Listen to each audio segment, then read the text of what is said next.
il y a une expression qui dit « Seul on va vite, à plusieurs on va loin ».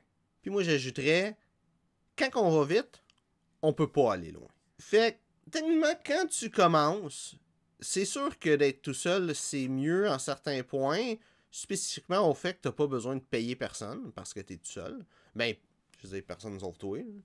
Fait que ça a vraiment, ça a ce bon côté-là. Le mauvais côté, c'est que il y a un paquet de choses que tu sais pas quoi faire. Tu prends un paquet de choses que tu sais même pas qu'il y a à faire. Tu vas faire des erreurs. Tu vas être seul pour être obligé de corriger ces erreurs-là. Ou même, tu vas être seul tout court. C'est... d'être entrepreneur, c'est un chemin qui a quand même beaucoup de solitude. Mais d'être auto-entrepreneur, ou c'est le terme que j'aime pas, que je suis en train de dire tout le temps, ça, là, d'être très autonome, là, t'as vraiment beaucoup de solitude. C'est toi qui es tout seul à faire tout. T'as personne pour t'aider. Et c'est pas nécessairement pas correct. Peut-être que t'aimes ça, la solitude. Peut-être que, tu sais, d'avoir un job ou une entreprise qui fait en sorte que t'es tout seul te permet de vraiment focusser dans tes choses et que dans tes temps libres, tu verras bien du monde ou tu feras ce que tu veux. Peut-être que ça te convient. Mais vraiment, qu'est-ce que je veux dire, c'est si tu es travailleur autonome, c'est vraiment à toi de regarder c'est quoi qui te convient le plus. Est-ce que tu veux bâtir de quoi seul, qui va, oui, au début, tu sais, aller vite, mais à un moment donné, ça va peut-être être plus fatigant d'être seul. Il y a peut-être des bouts que tu dis que tu aimerais ça, avoir quelqu'un avec toi.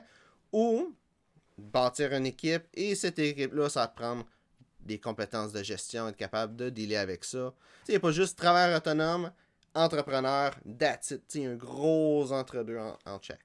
Parce que tu peux être un travailleur autonome, puis que qu'est-ce que tu fais, c'est que tu as une équipe, mais c'est tous des sous-traitants.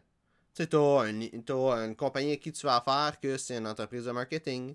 Tu as après ça une autre compagnie que tu fais affaire, qu'ils vont faire tes produits. Du white label. Tu peux avoir après ça la compagnie qui va faire le shipping. Techniquement, ça aussi, c'est de la sous-traitance aussi. Là. C'est pas.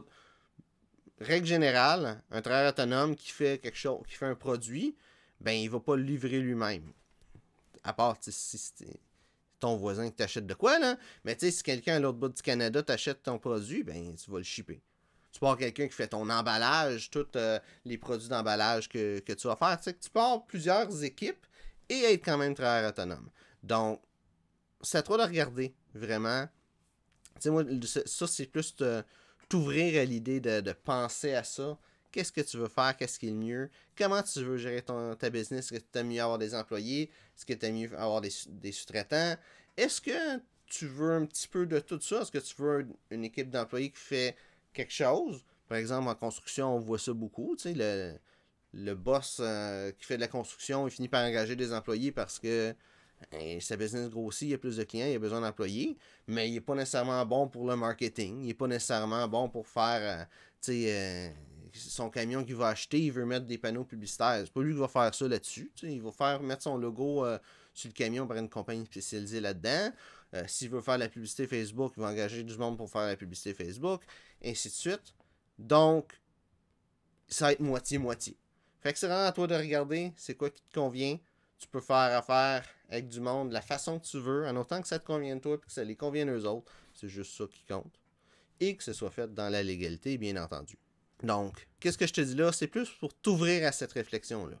Comment est-ce que tu veux gérer ta business?